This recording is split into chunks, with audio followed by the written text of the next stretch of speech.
যুদ্ধবিরতির ঘোষণা দিয়েও তা ভঙ্গ করেছে রাশিয়া। ইউক্রেনের প্রেসিডেন্ট ভলোদিমির জেলেনস্কি এমন অভিযোগ করেছেন বলে বিবিসির একটি প্রতিবেদনে বলা হয়েছে।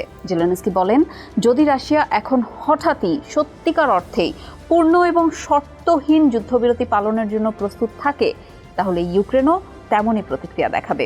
তিনি একটি এক্স পোস্টে লেখেন, আমাদের পদক্ষেপগুলো এখন যেমন প্রতিক্রিয়াশীল, ভবিষ্যতেও তাই থাকবে। একটি পূর্ণ ও শর্তহীন 30 দিনের যুদ্ধবিরতি প্রস্তাব এখনও টেবিলে রয়েছে। এর জবাব আসা উচিত মস্কো থেকে। জেলেনস্কি আরও বলেন, রাশিয়ার কুর্স্ক ও বেলগোরোদ অঞ্চলে এখনও লড়াই চলছে এবং রাশিয়ান ড্রোন ব্যবহারও অব্যাহতই রয়েছে। তবে কিছু কিছু এলাকায় পরিস্থিতি কিছুটা শান্ত হয়েছে। জেলেনস্কি বলেন, ইউক্রেন 20 এপ্রিলের পরও এই যুদ্ধবিরতি বাড়াতে প্রস্তুত থাকবে। তিনি যুক্তরাষ্ট্রের আগের এক প্রস্তাবের কথা বলেছিলেন, যেখানে 30 দিনের যুদ্ধবিরতির প্রস্তাব রাখা হয়েছিল এবং ইউক্রেন তা ইতোমধ্যেই মেনে নিয়েছে, কিন্তু রাশিয়া মেনে নেয়নি।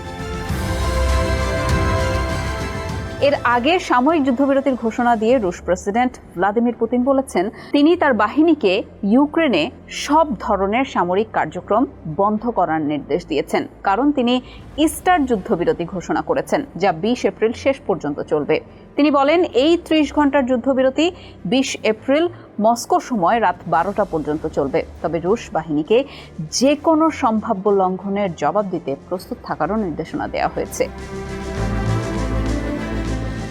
পুতিনের প্রাথমিক ঘোষণার জবাবে ইউক্রেনের পররাষ্ট্রমন্ত্রী আন্দ্রিও সিবিহা এক্সে লিখেছেন, পুতিন এখন যুদ্ধবিরতির জন্য তার তথাকথিত প্রস্তুতির কথা বলছেন।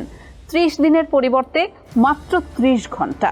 দুঃখজনকভাবে পুতিনের কথাবার্তা এবং বাস্তব কর্মের মধ্যে কোনো মিল নেই। আমরা জানি তার কথায় কখনোই বিশ্বাস করা যায় না, তাই আমরা কথার নয়, কার্যকলাপের দিকে নজর দেব। পুতিন এই অস্থায়ী যুদ্ধবিরতির ঘোষণা দেন রুশ সেনাবাহিনীর প্রধান ভ্যালেরি গেরাসিমভের সঙ্গে এক বৈঠকে। তিনি বলেন, মানবিক দিক বিবেচনায় রাশিয়া ইস্টারের জন্য একটি যুদ্ধবিরতির ঘোষণা দিচ্ছে। আমি নির্দেশ দিচ্ছি এই সময় সব সামরিক কার্যক্রম বন্ধ রাখতে। আমরা ধরে নিচ্ছি ইউক্রেন আমাদের উদাহরণ অনুসরণ করবে। একই সময়ে আমাদের বাহিনীকে যুদ্ধবিরতির লঙ্ঘন এবং শত্রুর উস্কানির বিরুদ্ধে প্রতিরোধের জন্য প্রস্তুত থাকতে হবে। রাশিয়ার প্রতিরক্ষা মন্ত্রণালয় জানিয়েছে, ইউক্রেন যদি পারস্পরিকভাবে যুদ্ধবিরতি মানে, তবে রুশ বাহিনীও তা মেনে চলবে। তবে এটাই প্রথম নয়, আগেও হঠাৎ করে একবার যুদ্ধবিরতির ঘোষণা এসেছিল। 2023 সালের জানুয়ারিতে অর্থোডক্স বড়দিন উপলক্ষে যুদ্ধবিরতির একটি প্রয়াস ভেঙে যায়, কারণ উভয় পক্ষই প্রস্তাব নিয়ে একমত হতে পারেনি। পুতিনের এই যুদ্ধবিরতি ঘোষণার প্রতিক্রিয়ায় যুক্তরাজ্যের ফরেন অফিসার একজন মুখপাত্র বলেন, এখনই সময় পুতিনের সত্যিকারের শান্তি চুক্তিতে আগ্রহ দেখানোর। তার ভয়াবহ আগ্রাসন বন্ধ করে ইউক্রেন সরকার যে পূর্ণ যুদ্ধবিরতির দাবি করেছে তা মেনে নিয়ে শান্তির পথে এগোনো উচিত। শুধুমাত্র ইস্টারের একদিনের বিরতি যথেষ্ট নয়। রাশিয়া 2022 সালের 24 ফেব্রুয়ারি ইউক্রেনের বিরুদ্ধে পূর্ণমাত্রার আগ্রাসন শুরু করে। ধারণা করা হয়, এই যুদ্ধের ফলে সব পক্ষ মিলিয়ে কয়েক লাখ মানুষ নিহত হয়েছেন। নিহতদের বেশিরভাগই ছিলেন সেনা সদস্য। যুক্তরাষ্ট্র যুদ্ধ শেষ করতে রাশিয়ার সঙ্গে সরাসরি আলোচনা চালিয়ে যাচ্ছে, তবে উল্লেখযোগ্য কোনো অগ্রগতি এখনও করতে পারেনি। গত মাসে মস্কো যুক্তরাষ্ট্র ও ইউক্রেনের মধ্যে সম্মত একটি পূর্ণ এবং শর্তহীন যুদ্ধবিরতির প্রস্তাব প্রত্যাখ্যান করে। সম্প্রতি যুক্তরাষ্ট্রের প্রেসিডেন্ট ডোনাল্ড ট্রাম্প হুঁশিয়ারি দিয়ে বলেছেন, যদি দ্রুত অগ্রগতি না হয়, তাহলে ইউক্রেনে যুদ্ধ বন্ধের জন্য আলোচনার মধ্যস্থতায় যুক্তরাষ্ট্র আর আগ্রহ দেখাবে না।